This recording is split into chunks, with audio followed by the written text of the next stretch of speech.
আজকে চিকেনটা একটু অন্যরকমভাবে বানাবো। চিকেনটাকে আমি ম্যারিনেট করে রেখেছিলাম লঙ্কা, হলুদ, লবণ, জিরে গুঁড়ো আর সর্ষের তেল, অল্প একটু লেবুর রস দিয়ে।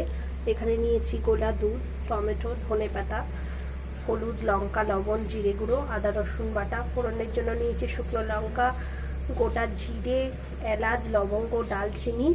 এখানে আলুটাকে ভেজে নিয়েছি, পেঁয়াজটাকেও আমি হালকা করে ভেজে নিয়েছি, দিয়ে সাইড করে দিয়েছি। এর মধ্যেখানেই আমি ফোড়নটা দিয়ে দিলাম।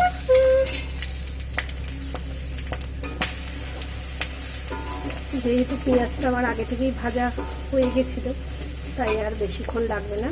এবার আমি আদা রসুনের পেস্টটা দিয়ে দিলাম, আর তার সঙ্গে হলুদ, লঙ্কা, লবণ, জিরে গুঁড়োটাও দিয়ে দিলাম। সব কিছু ভালো করে কষিয়ে নেব,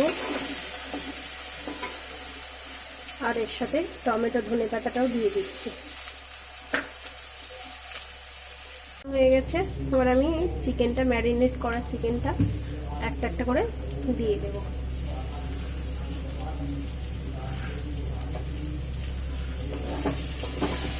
একটু করে দেবো আর কষাতে থাকবো। সমস্ত চিকেনটার সাথে, মশলার সাথে খুব ভালোভাবে কষাতে থাকবো। মিনিট 15 ধরে কষিয়ে নেব। চিকেনটা থেকে অটোমেটিক কতটা জল ছেড়ে দিয়েছে। তো এইভাবে আরও কিছুক্ষণ কষাতে থাকবো। যেহেতু এটা কষতে কষতেই প্রায় সিদ্ধ হয়ে যাবে, তাই জন্য ভেজে রাখা আলুগুলোও দিয়ে দিচ্ছি। এর সাথে কষাতে কষাতে অনেকটাই সিদ্ধ হয়ে যাবে। সব কিছু ভালো করে এখনও 5 মিনিট কষিয়ে নেব। আলু আর চিকেন খুব ভালো করে কষানো হয়ে গেছে, জলটা অনেক মরে গেছে। এবার আমি সিদ্ধ হওয়ার জন্য অল্প পরিমাণ জল দেব। যেহেতু এটা খুব বেশি ঝোল করব না, গ্রেভি করব।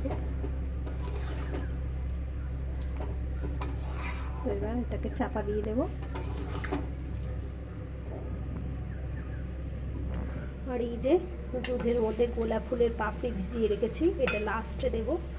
আর দেব একটু পরিমাণ ঘি। এটা এবার সিদ্ধ হোক।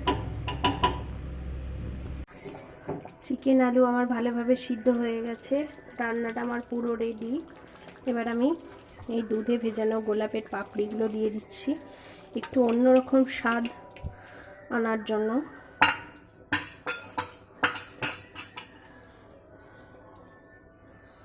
আর দিয়ে দেব একটু ঘি। এটাতে কোনো গরম মশলা আর ব্যবহার করব না, কারণ এইটার যে একটা আলাদা ফ্লেভার, সেটা তাহলে নষ্ট হয়ে যাবে। এটা দিয়ে গ্যাসের ফ্লেমটা বন্ধ করে একদম আমি চাপা দিয়ে রেখে দেব। তাহলে এই পাপড়িগুলো থেকে অরিজিনালি সেন্টটা কিন্তু এর মধ্যে চলে আসবে। তো তাহলেই আমার একদম রেডি।